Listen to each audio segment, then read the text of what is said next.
Alors voilà la route qui m'attend aujourd'hui. C'est un peu moins d'une vingtaine de milles. Alors il va falloir slalomer un peu entre les massifs coralliens. Une solution était de sortir du massif, de descendre tout le long, passer à l'extérieur et re-rentrer ici. Là, je quitte le mouillage de Twin Cays, entouré de végétation. Et je me dirige tout doucement vers la sortie. Alors j'ai hésité encore une fois à savoir si je devais envoyer la GV alors que j'étais encore au mouillage. Honnêtement, ça aurait été tout à fait faisable. Mais le petit surcoût en risque que ça implique, même s'il est vraiment minime, j'ai pas envie de le prendre. Je sors tout doucement, alors d'abord parce que j'ai pas de raison de sortir vite, mais c'est surtout aussi parce que je préchauffe pas mon moteur. Je fais pas tourner le moteur à vide comme ça avant de partir. Je le mets en marche, il a tourné le temps de remonter l'ancre et je pars tout de suite. Mais par contre, les 10 premières minutes, je les fais tout doucement. Alors ça marche que quand on sait qu'il n'y aura pas de manœuvre à faire, il n'y aura pas de coup d'accélérateur à donner, notamment un départ en marinage, je le fais pas parce que c'est jamais trop ce qui peut arriver. Mais là, comme il n'y a aucun trafic tout autour, le seul danger qu'il y a, ce sont les fonds et eux, ils bougent pas. Changement de plan en mode panique. Au moment où j'hissais les voiles, le bateau s'est approché d'un haut fond. Là où sur ma carte, je devais avoir 4 mètres d'eau, j'en avais moins d'1 mètre. Donc je me suis dit que ma route qui slalom entre les récifs de coraux, c'était très joli. Mais en fait, on voit absolument rien, c'est que de l'eau. Voilà, c'est ça, c'est tout plat. Il y a quelques variations de couleurs dues à la profondeur. Il faut vraiment être super attentif. Donc comme j'ai pas envie de stresser pendant 3 heures, je vais prendre le plan B qui est de rejoindre l'Inner Channel, cette zone de navigation qui est entre la barrière et la côte, descendre dans cet Inner Channel et re-rentrer ensuite en direction de North Long Coco Cay. Là je recommence à voir le fond qui défile et l'eau qui devient un peu plus claire. Je pense que les fonds vont monter même si la carte n'indique rien. Donc la profondeur est là, actuellement je suis à 3 mètres. Alors voilà, j'approche du point où je vais devoir empanner. Alors, il y a un petit calcul à faire là. J'avance à 120 degrés du vent. Je dois partir par là, à 90 degrés de ma route. Donc je me dis, en partant de l'autre côté, je vais perdre 90 degrés. De 120 degrés du vent à 90 degrés, de l'autre côté, je vais me retrouver à 150 degrés du vent. Ce qui n'est pas une super allure. Mais je vais quand même le faire parce qu'il ne faut pas sous-estimer le fait des calculs qui ne marchent jamais. On va voir après l'empannage à quoi je vais me retrouver. Allez, me voilà 140 degrés. Bon, on n'est pas 10 degrés près. D'un bord à l'autre, 5 degrés de chaque côté. On doit être dans l'ordre d'erreur de mesure des instruments. En plus, j'ai même pas fait 90 degrés. Alors là, je suis en train de passer dans le chenal, de me diriger vers Channel Cay. Et effectivement, là, on voit bien la différence de couleur de l'eau. Sur la carte, on se dit, bon, on a un peu de marge. Alors oui, il y a de la marge, il y a 150-200 mètres. Faut quand même faire gaffe. Je le vois sur ma gauche, mais par contre sur la droite, la lumière du soleil ne permet pas de le voir. Ou alors c'est que ça se voit pas, tout simplement, j'en sais rien. Comme je suis en train de remonter au vent, je suis bon plein là. J'ai descendu avec des rives, comme ça permet d'avoir une trajectoire plus efficace.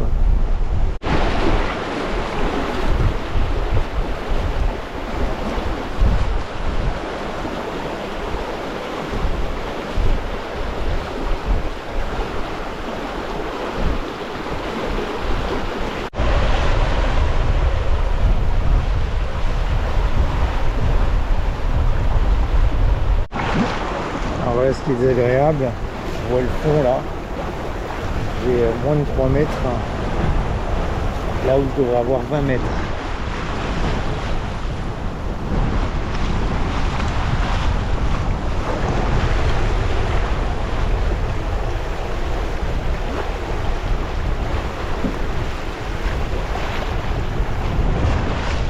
C'est assez désagréable quand on a ce genre de surprise.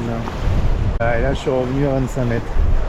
En fait, il y a une zone là qui manifestement n'est pas cartographiée, qui remonte à 3 mètres.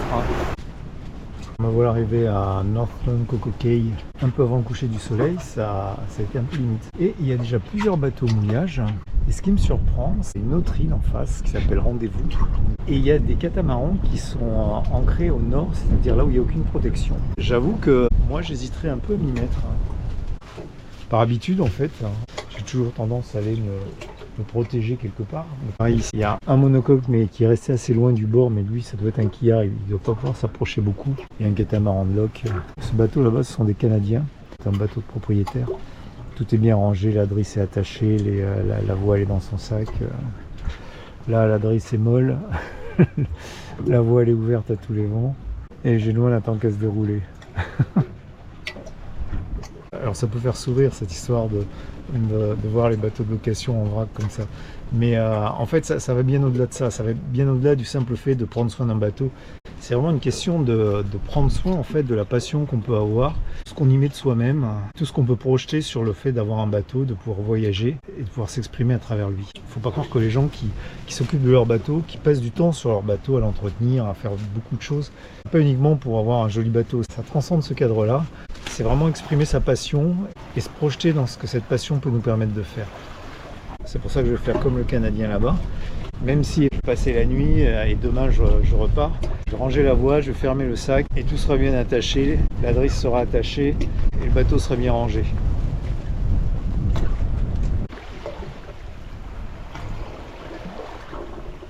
Alors les voiles sont ouvertes, donc on est au portant. Le bateau est réglé pour avancer à 140 degrés du vent et je descends vers le sud, je vais à Punta Gorda. Punta Gorda c'est la ville frontière on va dire pour quitter Belize et c'est là où je vais faire les formalités de sortie. Parce que pour la petite histoire, quand je suis rentré, je me suis présenté là-bas, il était 11h30, au moment de payer il était 12h15 et à 12h15 on m'a dit que j'étais overtime donc il y avait un supplément parce que c'était lunchtime. Donc ce coup-ci je vais y être à 9h, comme ça j'aurai 3 heures pour faire toutes les formalités avant le lunchtime. Donc direction le sud, en fait il faudrait que j'abatte même encore un petit peu si je voulais vraiment être sur la bonne route, mais après je suis trop abattu, le vent est pas assez fort, j'ai 10 000 vents réels, en tout cas ça fait des navigations très calmes. Ça change parce que ces dernières années, ça n'a pas toujours été le cas.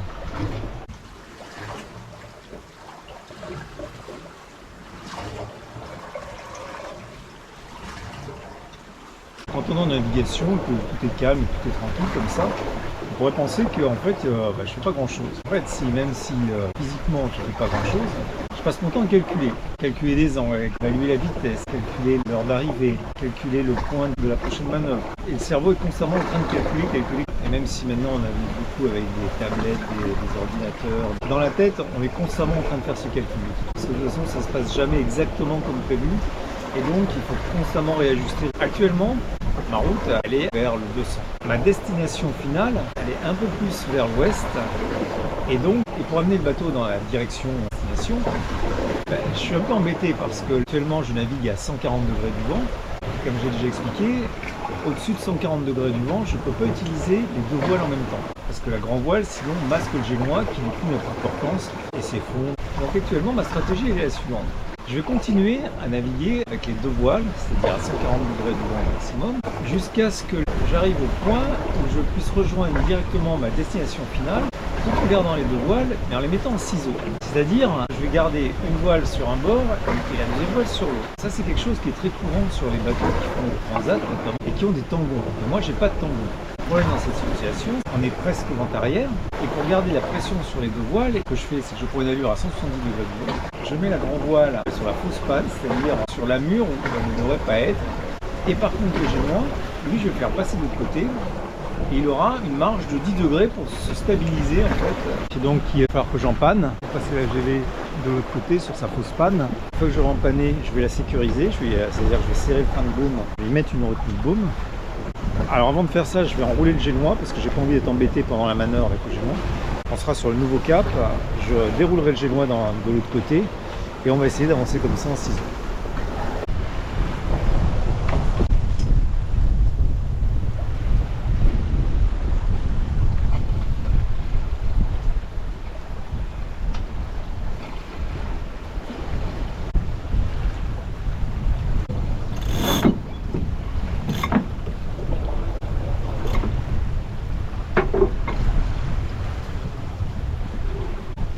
Ok, donc le génois est roulé, le frein de baume est serré.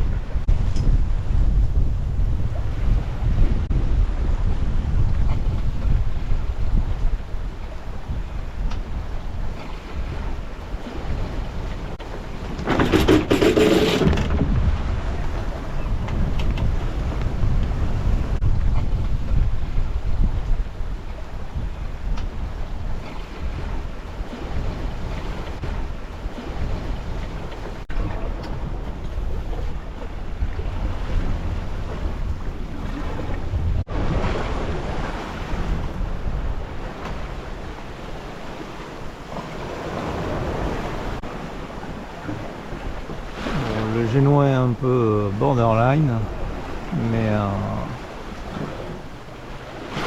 le fait pour l'instant. Ça me permet d'avancer à 6 nœuds dans du 8 nœuds apparent. C'est pas mal.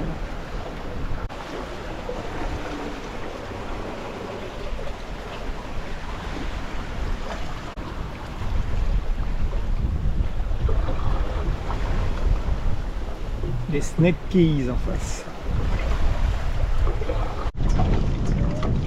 Alors mauvais plan, je viens de m'échouer sur je ne sais pas quoi. Je sais pas ce que c'est. Là, l'eau est à...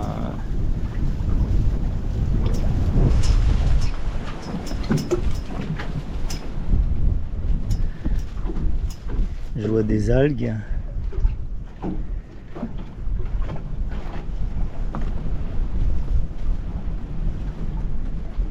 Que j'aille voir, mais comme l'eau est trouble, l'eau est trouble par les mouvements du bateau, j'ai essayé de faire une marche arrière avec le moteur, je suis pas arrivé. Il faudrait que je vois comment ça, ce que c'est exactement. Ça a pas l'air, il n'y a pas eu un choc violent, donc ça doit pas être bien méchant, mais en attendant, il y a le vent qui me pousse dessus, qui me bloque dessus. On dirait un gros tas de boue en fait avec des algues dessus.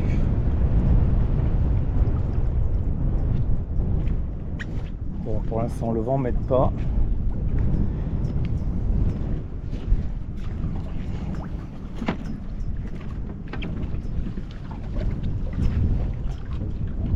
Ah, c'est du corail. Une patate de corail en plein milieu.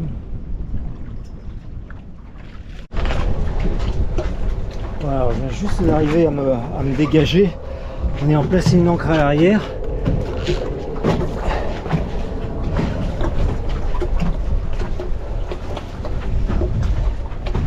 Bon, maintenant il faut que j'arrive à sortir ça.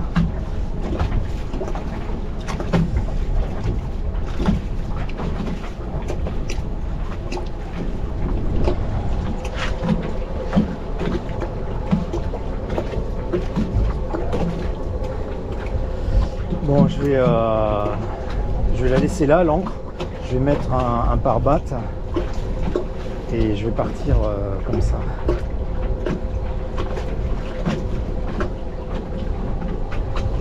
Alors, je suis juste à 1 mètre en fait de ce banc de corail mou là. Donc, je peux pas faire grand chose. Ce que je vais faire, je vais attacher un pare-batte au bout de l'ancre. Je vais abandonner l'ancre ici. Je viendrai la chercher demain. Parce que là, il va faire nuit maintenant. Waouh, cette affaire. Bon, je fais gaffe maintenant parce que je vais aller faire. Je sais qu'il est par là. Alors maintenant, avec le contre-jour, on voit la différence de couleur. Mais du coup, je vais faire un grand tour. Je vais contourner le bateau qui est derrière. Et je vais me mettre là-bas.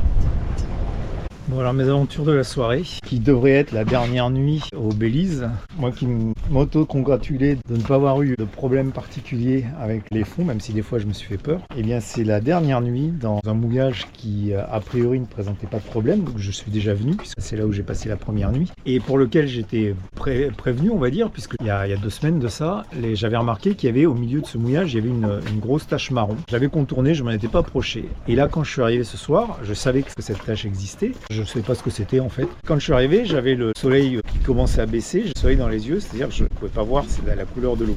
Je me suis dit, en passant là où je passais, je ne devrais pas être sur cette tache.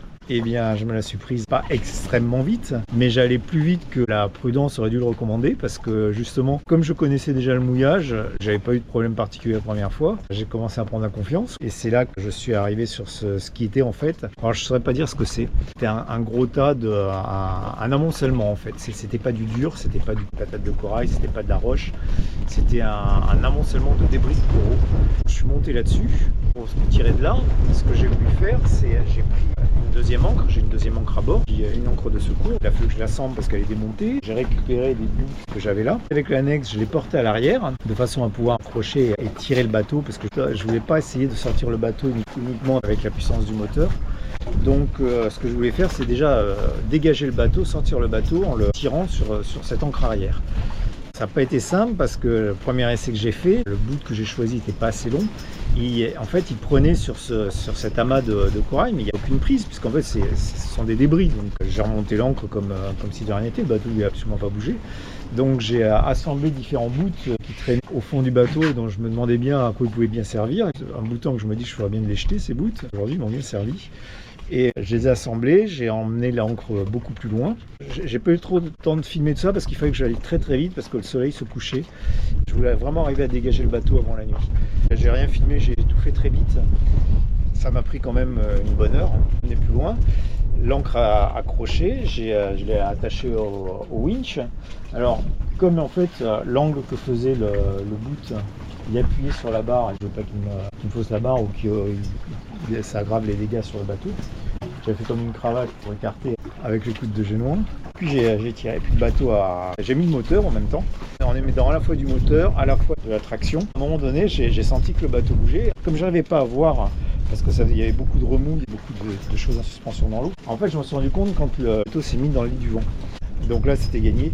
J'ai dégagé le bateau, je l'ai attaché sur l'ancre arrière en laissant faire la girouette de façon à ce qu'il reste dans le lit du vent, comme ça au moins il n'était pas sur le banc de sable. J'avais peur en plus de ça que le bout de l'angle vienne se prendre dans l'hélice. Comme le soleil était déjà couché, puis maintenant il fait presque nuit. Il fallait vraiment que j'aille vite, je n'ai pas cherché à récupérer l'ancre, elle est toujours au fond là-bas. Je l'ai attachée avec un pare-batte, j'ai tout balancé, j'irai la récupérer demain et j'irai voir aussi sous la coque les dégâts qu'il y a eu, parce que même si c'était pas du dur, ça lui frottait pas mal. Et notamment, je vais aussi aller voir là au niveau d'aspiration du moteur. Je pense que là aussi, il va y avoir pas mal de trucs passés dans le moteur ou qui ont été arrêtés par le filtre. Donc, je vais voir ça. Bon, on va dire que ça finit bien. Alors, je suis pas fier de moi parce que c'est vraiment le cas typique de excès de confiance. Où on est dans une zone, on dit bah, je suis déjà venu, c'est ce qu'il y a. Et, alors qu'en fait, oui, je savais ce qu'il y avait, mais je n'étais pas capable de le localiser. Donc, bon, ça se finit bien. Alors du coup je peux pas dire que ce soit un très beau coucher de soleil, d'ailleurs le soleil est déjà couché, mais celui-là je l'apprécie particulièrement ce soir.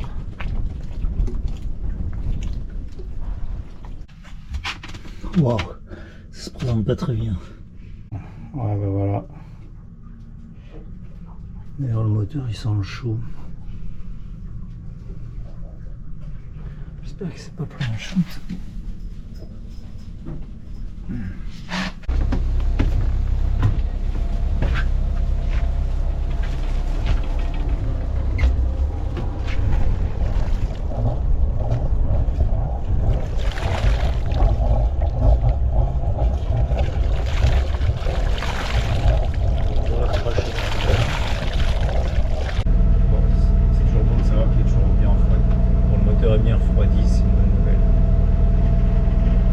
J'ai essayé ce matin d'aller récupérer mon ancre et j'y suis pas arrivé. Avec le dinghy, le moteur c'est un petit moteur électrique, il n'a aucune puissance. Quand je tire, le dinghy est pas très gros non plus. Finir par couler le dinghy sans avoir récupéré mon ancre. Bon alors les choses s'arrangent. Les pêcheurs qui sont arrivés, qui ont vu le pare-batte que j'avais laissé, l'ont sorti de l'eau et là ils ont vu que ça tirait, qu'il y avait une ancre au bout et donc ils l'ont remis à l'eau et ils sont partis. Quand j'ai vu ça, je me suis dit mince, ils ont dû défaire le bout parce que le bout qui était dessous, je l'avais raccourci de façon à ce que vraiment le pare-batte soit à la verticale de l'ancre. J'y suis allé. Puis tant que j'étais là, j'ai commencé à essayer de retirer dessus une fois de plus. Bon, j'avais pas grand chose. Eux, ils étaient déjà partis, mais ils m'ont vu. Ils ont fait demi-tour et ils m'ont sorti l'ancre avec leur lancha. C'était super. Du coup, l'ancre, elle est là. Donc je suis à parler d'encre. Ça c'est une encre Fortress, c'est une encre plate, type d'encre qui tient le mieux dans tout ce qui est vase, sable, fond mou. Enfin, dans le sable il y a quasiment tout qui tient. Dans la vase, super ce type d'encre, mais c'est pas tellement utilisé. Pour une raison toute simple, c'est que c'est extrêmement encombrant. D'ailleurs moi celle-là j'utilise en encre de secours et elle est démontée. D'ailleurs les fabricants en sont bien conscients et celle-ci est une encre en aluminium. Donc elle est très légère. Et bien souvent ce qui se passe c'est que les pales finissent par se déformer et après il n'y a plus qu'à changer l'encre. Mais c'est dommage que ce principe d'encre soit pas plus répandu en fait et fait avec des matériaux plus résistants parce que c'est vraiment un des types d'encre qui accroche le mieux ça. Voilà, donc je laisse derrière moi les collines du Belize et au loin là-bas On commence à distinguer les montagnes du Guatemala. Je me dirige vers Punta de Amabique, ça s'appelle, de l'autre côté de la baie de Livingstone, qui s'appelle la Bahia de Amatique. Je vais aller passer la nuit parce que si j'allais directement à Livingstone maintenant, j'arriverais trop tard en fait pour avoir le temps de faire les procédures, et donc il faut que je passe la nuit à Livingstone, ce qui m'enchante pas vraiment. C'est pas un endroit très safe pour rester au mouillage, donc je préfère être de l'autre côté de la baie, et en plus de ça l'eau est belle là-bas, on peut se baigner, ce qui n'est pas le cas à Livingstone. C'est pas long, il y a une quinzaine de milles à faire, et donc je vais arriver là-bas dans 1h30 à peu près, et retour au Guatemala où Quetzal va passer l'été.